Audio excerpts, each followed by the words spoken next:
मोदी जी को आज मैं सुन रहा था, उन्होंने कहा मेरी तपस्या में कुछ कमी हो गई। मोदी जी अब ये खोखली बातें आप मत किया कीजिए। आप जितने भोले बनते हैं उतने हैं नहीं। आपने देश को बहुत गुमराह कर लिया। कहां तपस्या कर रहे थे आप? किस तपस्या में लीन थे आप? वो आंसू गैस के गोलों के जो धुएं उठ रहे थे उसमें आप तपस्या कर रहे थे? वो किसानों को जो तार के घेरे में दुश्मन देश के नागरिकों की तरह रखा गया था, वहां बैठ के आप तपस्या कर रहे थे?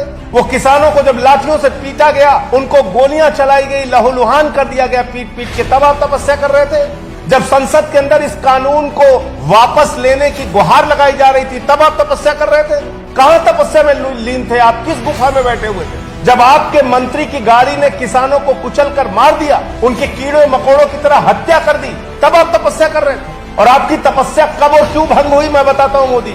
जब पूरे देश में आपकी हार होना शुरू हुई, चुनाव दर चुनाव, चुनाव दर चुनाव, तब आपकी तपस्या भंग हुई। जो काला कानून आपने अपने पूंजीपति मित्रों के लिए बनाया था, ये काला कानून वापस लेने की सुध तब आपको आई जब आपकी जमानतें जब्त होना शुरू हो गई मध्यावधि चुनाव। और उत्तर प्रदेश में, उत्तराखंड में, गोवा में, पंजाब में चुनाव में हार का डर जब आपको रात को सताने लगा, तब आपकी तपस्या भंग हुई। लेकिन मैं पूछना चाहता हूं, इसी के साथ सवाल है, जब संसद का गला घोटकर आप ये तीनों काला कानून पास कर रहे थे, आम आदमी पार्टी के नेता अरविंद केजरीवाल जी और हम सारे लोग संसद से सड़क पर चिल्ला चिल्ला कर कह रहे थे कि ये किसानों के मौत का फरमान है, इसको मत पास कीजिए मोदी जी, उस वक्त आपने जबरन अपने पूंजीपति मित्रों को फायदा पहुंचाने के लिए ये काला कानून क्यों पास किया? आपसे सवाल पूछा जाएगा कि इस वक्त खामोश क्यों थे आप जब किसानों की शहादत हो रही थी? एक के बाद एक किसान आत्महत्या कर रहे थे, अपनी जान दे रहे थे। आप उस वक्त खामोश क्यों थे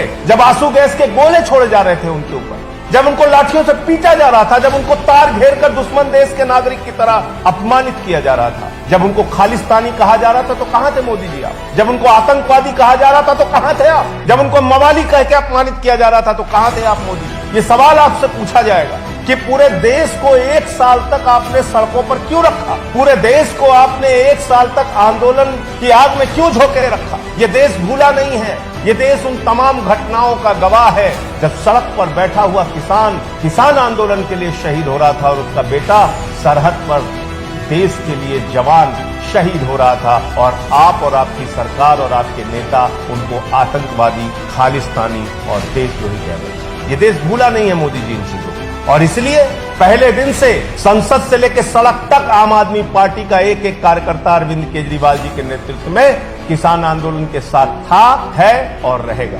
आपने जबरन कम संख्या होने के बावजूद संसद में यह काला कानून पास किया था। मैं वो दिन भूला नहीं।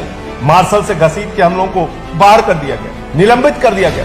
ये आरोप लगाए जा रहे थे कि माइक तोड़ दिया, माइक, इसी अपराध के कारण, यही गुनाह जो आपकी सरकार ने किया था, इसी की वजह से हमें माइक तोड़ने पर विवश होना पड़ा। और इसलिए अभी मैं आज से कह रहा हूं, ये आपने अपने पाप पर पर्दा डालने की कोशिश उस वक्त की है जब आप देश भर में चुनाव हार रहे हैं, चुनाव दर चुनाव। अब अगर जरा सी भी शर्म आपके अंदर बची है, तो जब आप मुख्यमंत्री थे उस वक्त आपने एमएसपी को कानूनी जामा पहनाने की वकालत की। जब आप चुनाव में थे तो आप 50% किसानों को उनके फसल पर मुनाफा देने का वादा कर रहे हैं। आपने भरोसा दिलाया था इस देश के किसानों को। तो एमएसपी की गारंटी का कानून इस बार के संसद के सत्र में पास कीजिए। नंबर 1, जो 750 से अधिक किसान शहीद हुए हैं उनको शहीद का दर्जा दिया जाए, 1-1 करोड़ रुपए का मुआवजा उनके परिवारों को दिया जाए, और उनके परिवार के लोगों को सरकारी नौकरी दी जाए। और अपने साथ जिस मंत्री को बैठा के आप घुमा रहे हैं, देश का गृह राज्य मंत्री, जिसके गाड़ी से 4 किसान कुचल के मार दिए गए, एक पत्रकार कुचल के मार दिए गए, उसको अपने मंत्रिमंडल से बर्खास्त कीजिए। शहीदों के नाम पर इस देश के किसान उनकी स्मृति बनाए रखें, इसलिए उन शहीदों की याद में एक स्मृति स्थल बनाइए। और एमएसपी की गारंटी का कानून इस देश के अंदर पास होना चाहिए। 1 साल से किसान अगर सड़कों पर बैठा है तो इसलिए नहीं बैठा कि आपने अपने पाप पर पर्दा डाल दिया, आपने जो गुनाह किया था उस पर आपने पर्दा डाल दिया और आज आके आप रो दिए।